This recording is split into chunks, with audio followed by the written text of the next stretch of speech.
Kwa hiyo huu limeutoa kama mfano na uhalisia wa kuionyesha uhalisia wa da'wa salafia.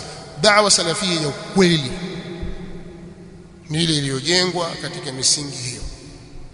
Swala la tauhid ni jambo muhimu sana na sio jambo la kupuuzwa.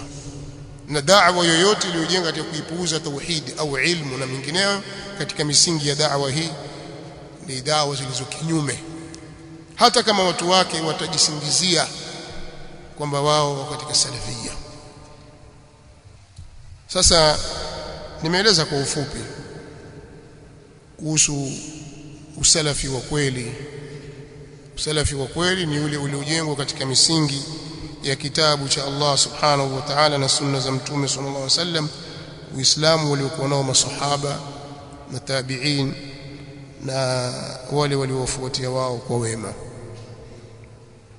Ayati ziko nyingi na kila mara tunazitaja na haziwezi kubadilika, ndio hizo hizo na ukweli ndio huo huo, tutazisoma na kuzikariri mara zote. Allah subhanahu wa ta'ala katika miongoni mwa aya anazotuhimiza kufuata njia ya hao wema waliotangulia. Maana sikutaka kueleza salafi kilugha maana yake nini, kiistilahi maana as-salaf ni wale wema waliotutangulia, sawa. Na manhaji ya salaf ni ule mfumo wa kufuata Uislamu safi aliokuja nao mtume sallallahu alaihi wasallam, ukapokewa na masahaba, kisha waliokuja baada yao, kisha waliokuja baada yao. Ukishikamana na njia hiyo, basi salama, uwe salama kiitikadi na imani, kiibada na matendo, kimiamala, da'wa na mengineyo. Kwa hiyo ina maana inatakiwa wewe ujifunze, ujue njia ya hawa wema ilikuwaje. Kwa hiyo akijitokeza mtu akajinasibu na njia hiyo, wewe ushajua kwamba huyu ni muongo, amekhalifu katika hili. Huyu ni muongo, si mkweli. Kwa nini? Kwa sababu kuna msingi fulani katika misingi muhimu ameikhalifu. Kwa mfano, labda niwapigie mfano mwingine. Msingi wa Muislamu dhidi ya mtu mpotoshaji, muamala wake na yule anayepotosha katika dini, mathalan mzushi anazua katika dini ya Allah subhanahu wa ta'ala, kumzulia mtume sallallahu alaihi wasallam mambo ambayo hakuyafundisha mtume sallallahu alaihi wasallam, ni mzushi, amenasibishwa kwa uzushi katika mambo mbalimbali, yani kwa maana kwamba analeta vitu ambavyo si katika mafunzo ya mtume sallallahu alaihi wasallam. Sisi waislamu tujinasibu na uislamu wa kweli, tunatakiwa tuwe na muamala gani na mtu huyo? Kwenye hili ndipo wanapoteleza na kuanguka watu wengi, wanakhalifu njia ya masahaba. Wewe isome, mimi nitakurejesha tu haraka haraka, kama nyinyi ni wasomaji wa kufuatilia mambo ya dini yenu, hebu isomeni hadithi ya kwanza kabisa, hadithi ya mwanzo kabisa kwenye kitabu cha Imam Muslim. Na walillahi alhamdu, siku hizi vitabu ukitaka vya Kiingereza utavipata, vya Kiswahili utavipata, lakini isomeni hadithi ya mwanzo kabisa maarufu, hadithi ya Jibril. Pale Jibril alipokuja kwa mtume sallallahu alaihi wasallam kwa sura ya mtu mgeni asiyejulikana, akamuuliza kuhusu maratibu za dini, akamuuliza kuhusu Uislamu na imani na ihsan. Sasa ile hadithi katika Sahih Muslim imetajwa na kile kisa chake. Msomeni sahaba Abdullah ibn Umar, msimamo wake ambao ndio msimamo uliofunzwa na mtume Muhammad sallallahu alaihi wa alihi wasallam dhidi ya wazushi. Vitabu vingine viko mbali zaidi, vingine viko mbali ya upeo wenu, lakini mkiwasoma masahaba kina Abdullah ibn Mas'ud radhiyallahu ta'ala anhu, namna walivyokuwa wakitaamali na wazushi waliozua katika dini hii, iwe ni katika mambo ya kiitikadi au katika mambo ya ibada. Mzushi katika aina yoyote tukaleta jambo ambalo halipo katika dini hii, hakulifunza mtume Muhammad sallallahu alaihi wasallam. Masahaba walikuwa na msimamo upi juu ya mzushi?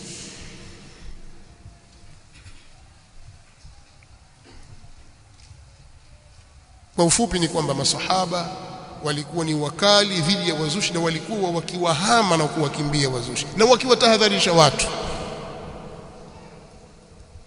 Na hiyo ndio njia ya Mtume Muhammad sallallahu alaihi wa alihi wasallam. Wanaostahili kupewa udhuru watapewa udhuru kwa sababu ya ujinga, kwa sababu ya ta'wili na mingineyo, lakini uzushi lazima utahadharishwe, na wale wanaokusudia makusudi kuwapotosha watu wakitahadharishwa, na wale wanaotetea wazushi wakitahadharishwa pia na wao.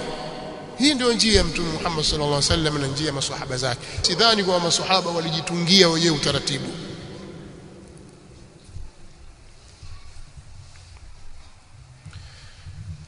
Nisiende mbali na maudhui yangu, nataka nirudi tena baada ya kuarifisha au kutoa maelezo ni nini usalafi wa kweli, ni upi usalafi wa kweli. Baada ya kulieleza hilo kwa lugha nyepesi, maana nilikuwa nisome maneno taarifu, fulani kasema hivi, fulani kasema hivi, fulani kasema hivi, kama ninavyofanya mara nyingi. Leo nimeamua nipite katika njia ya mkato, nimeeleza tu Kiswahili moja kwa moja, na naamini kwamba nimeeleweka katika hilo. Lakini kuna fadhila kubwa katika kuwafuata hao as-salafu salih. Hiki ni kipengele cha pili katika maudhui ya leo, na fadhila ziko wazi katika kauli yake Allah subhanahu wa ta'ala, was-sabiquna al-awwalun من المهاجرين والأنصار والذين اتبعوهم بإحسان رضي الله عنهم ورضوا عنه وأعد لهم جنات تجري تحتها الأنهار خالدين فيها أبدا. na wale wa mwanzo wale waliotangulia ambao ni muhajirina na ansar, masahaba wahamiaji waliohama kutoka miji yao kwenda Madina kumfuata Mtume sallallahu alaihi wasallam, na wale watetezi waliompokea Mtume sallallahu alaihi wasallam na wakawakaribisha wageni katika mji wa Madina, na wale waliowafuatia wao kwa wema, walladhina tabauhum biihsan.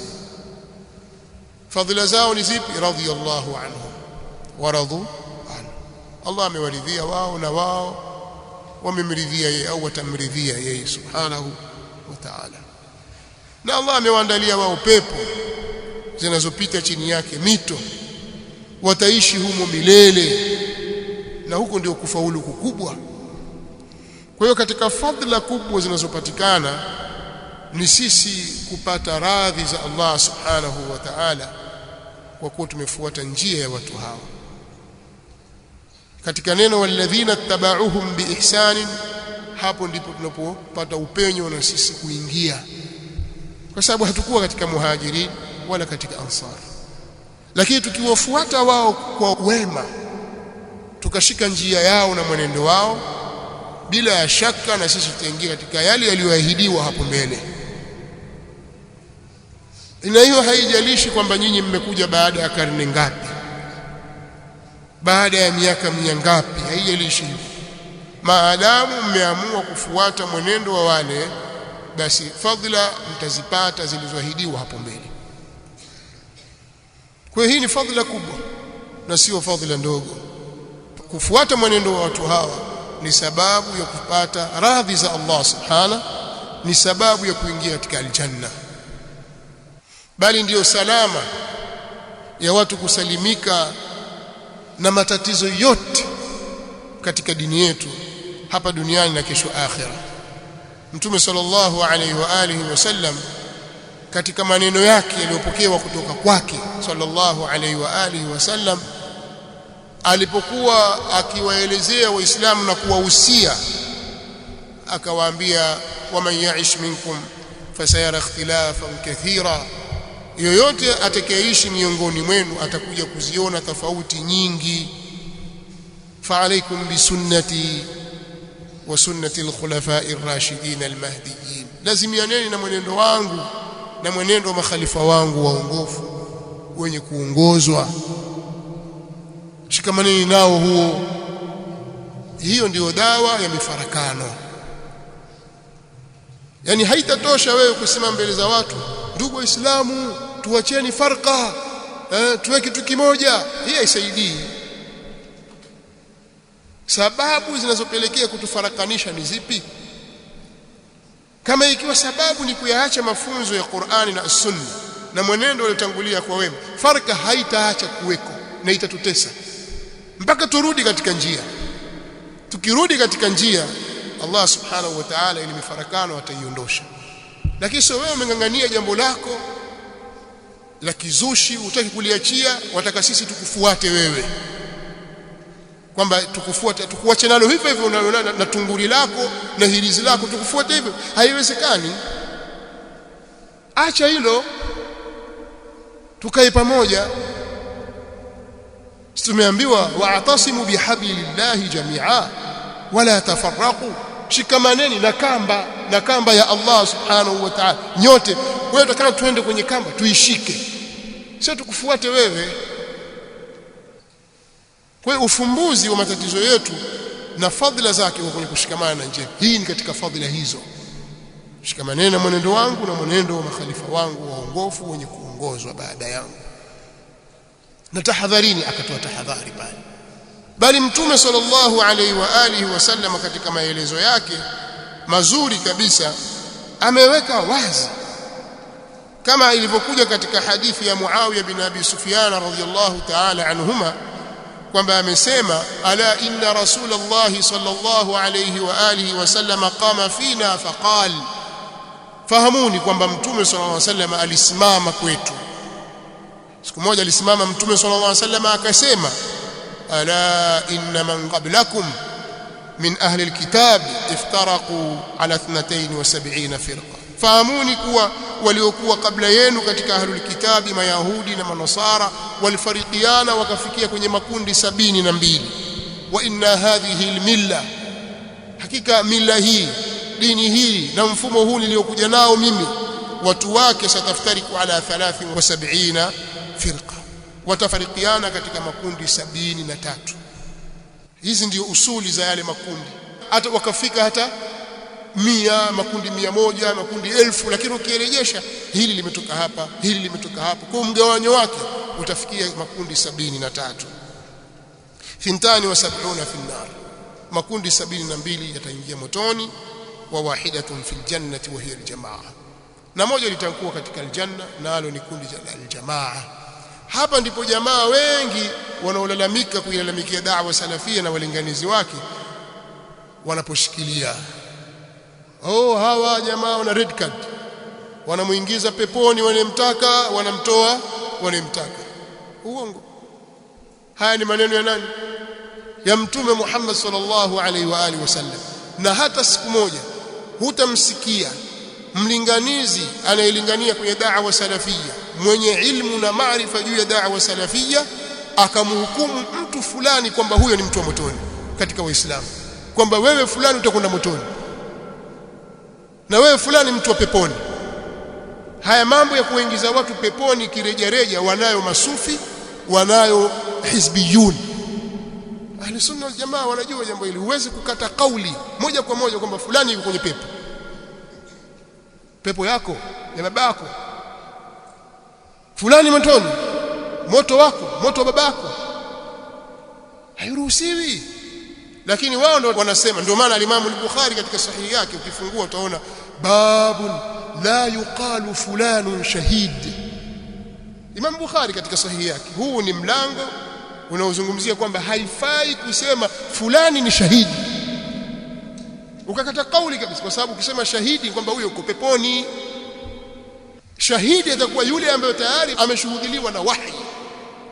Mtume صلى الله عليه وسلم akawataja kwamba hawa ni shuhada, kama shuhada Uhud, shuhada Badr, kwamba wale watu wa Badr wale watakwenda peponi. Hayo yamesemwa na Mtume صلى الله عليه وسلم, na Mtume صلى الله عليه وسلم asema kwa wahi, wama yantiqu anil hawa in huwa illa wahyu yuha. Lakini wewe jamaa yako tukapigana hapo, kauliwa, unasema shahidi yule, la, haifai. Sasa wao wanasema ash-shahidu sayyidu qutb. Mmetoa wapi? Haifai. Kwa hiyo ndio waingiza watu peponi bila kibali cha kisheria. haifai kumkatia kauli mtu fulani kwamba huyo yuko peponi ila yule ambaye Qur'ani au Sunna imethibitisha kwamba yeye yuko peponi. Ama kwa ujumla, sisi tunasema kwa ujumla waislamu watakwenda peponi, lakini fulani bin fulani huyo atakwenda peponi. Mpaka sufi mmoja afike kusema tukienda huko kama sikumkuta peponi huyu basi nitafanya fujo. Hamjawasikia mashaikh wanasema hivyo? At-ta'alli ala Allah jambo halifai, lakini wapo mashaikh wanaosema hivyo wazi kabisa, na kukata kauli ya kwamba fulani motoni. Hili ni jambo la kimakosa. Usiseme fulani atakwenda motoni, wala haifai kusema fulani bin fulani huyu fulani la'anahu Allah. Haifai. Wanaharakati ndio maneno yao haya, haifai.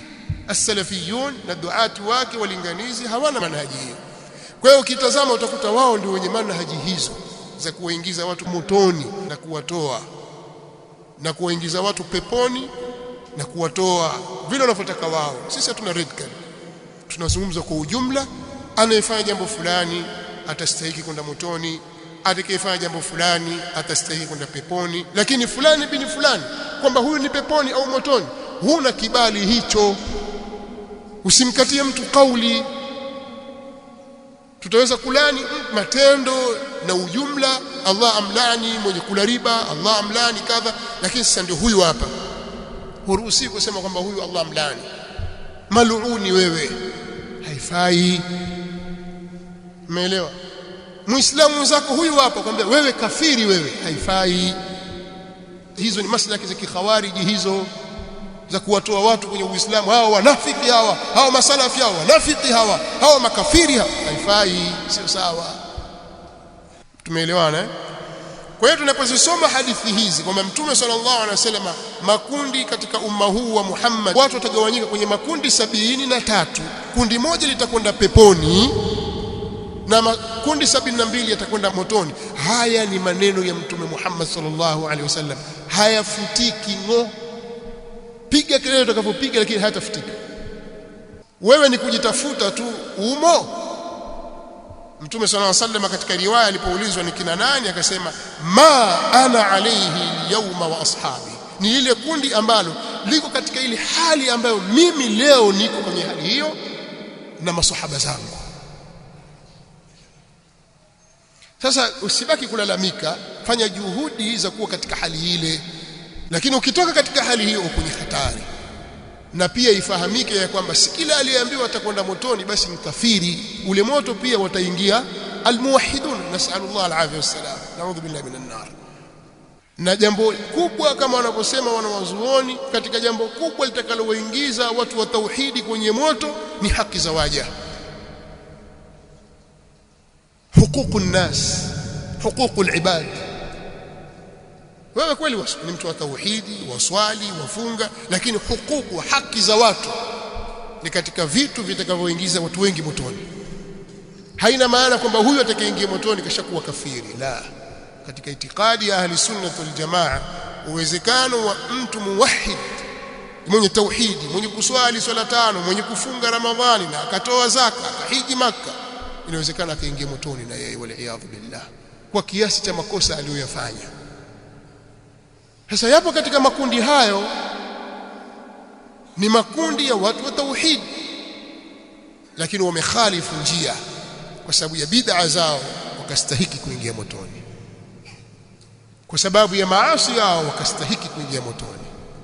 Kwa hiyo umma huu utagawanyika katika makundi hayo. Sisi tunatakiwa tutafute salama ya kupambania watu sasa warudi katika ile njia ya sawa sawa.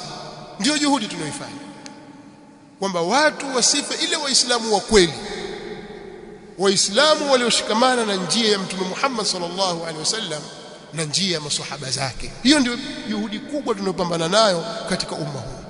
Aqida sahiha na imani ya kweli, al-amalu salih na miamala iliyonyooka ya kisawa sawa, na watu kubaki katika taa na kuacha maasi. Hilo ndilo ambalo sisi tunalipigania na ndio da'wa iliyo sawa. Kinyume cha hivyo ni kutafuta maangamivu.